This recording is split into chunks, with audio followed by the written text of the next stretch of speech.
बाबासाहेब आंबेडकरांचे ते पुतळा पाहिला आहे ना संविधान चौकात कोणी डेव्हलपमेंट केला? राजेश माटे म्हणजे अजितदादाच्या गटाचे नगरसेवक आणि हे म्हणणारे अजून नगरसेवक. आता अजून तसे संविधान पॅटर्न असा बाकी आपल्या प्रभागात आपण करणार आहोत, चांगलं करणार आहोत. ते तर सुंदर आहेच केलं. कोणी केलं?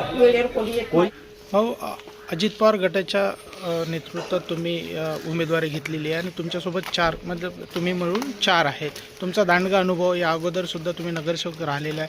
तो विश्वास आणि आता समीकरण कसं राहणार आहे? खूप चांगला प्रश्न तुम्ही ठेवलेला आहे. या महानगरपालिकेच्या निवडणुकीमध्ये राष्ट्रवादी काँग्रेस पार्टी, अजितदादा 4 उमेदवार आहेत.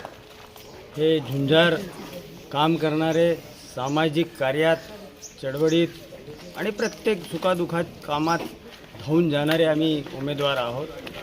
आणि आमचा अनुभव लक्षात घेता आमच्या याच्यात केलेलं काम नगरसेवक म्हणून लोकांनी निवडून दिलं तर या शहरातीलच नव्हे तर या विदर्भातील एकमेव स्थान संविधान चौक डॉक्टर बाबासाहेब आंबेडकर परिसराचे सौंदर्यीकरण, राष्ट्रवादी काँग्रेस पक्षाचा एक नगरसेवक म्हणून आम्ही तिथलं काम करून बाबासाहेबांच्या चरणी फूल अर्पण करण्याचं काम केलेलं आहे.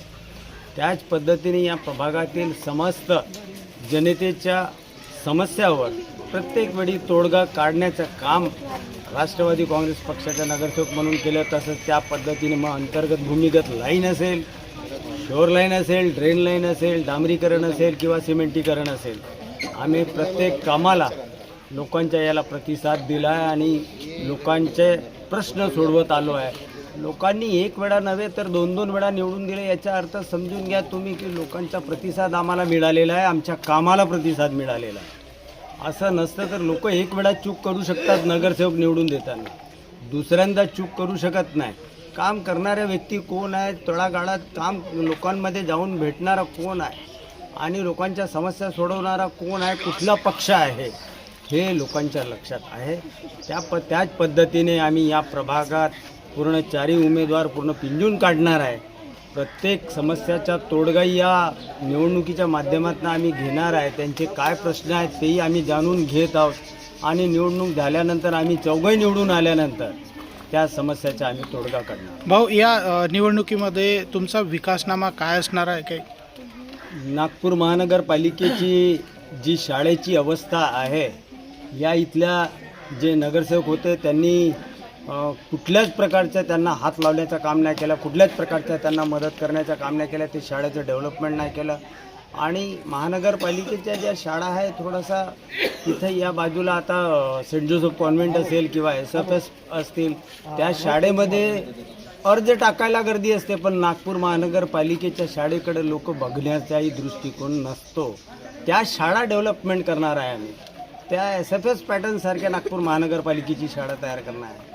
ती महानगरपालिकेची शाळा सेंट जोसेफ कॉन्व्हेंटसारखी कशी बनल्या पाहिजे, त्यासाठी आम्ही प्रयत्न करणार आहोत. मिळून हे सर्व या वार्डात लायब्ररी असो, चांगले उद्यान असो किंवा वार्डातील मोठ्या ज्या समस्या आहेत ते आम्ही करण्याचं काम धाडस करणार आहोत. प्रभाग सांगा. आमचा प्रभाग क्रमांक 9 आहे आणि मी SC कॅटेगरीमध्ये राजेश माटे, OBC लेडीज कॅटेगरीमध्ये प्रीती डका आहेत, ओपन लेडीजमध्ये कनोजिया आहे, स्नेहाताई कनोजिया आहे, ओपन जेंट्समध्ये निषाद इंदूरकर आहे आणि 4ही एका दमाचे कॅन्डिडेट आहेत. आम्हाला आमची लोकांना विनंती आहे आपल्या माध्यमातून, प्रसार माध्यमाच्या माध्यमातून, की या 4ही उमेदवार जर एका घरातले जर निवडून दिले, म्हणजे एका पक्षातले निवडून दिले, तर आम्हाला डेव्हलपमेंट करताना आम्हाला त्रास होईल नाही आणि लोकांच्या समस्या एका घरातले लोक असल्यामुळे एका दिलाने, एका मताने चांगलं डेव्हलपमेंटचं काम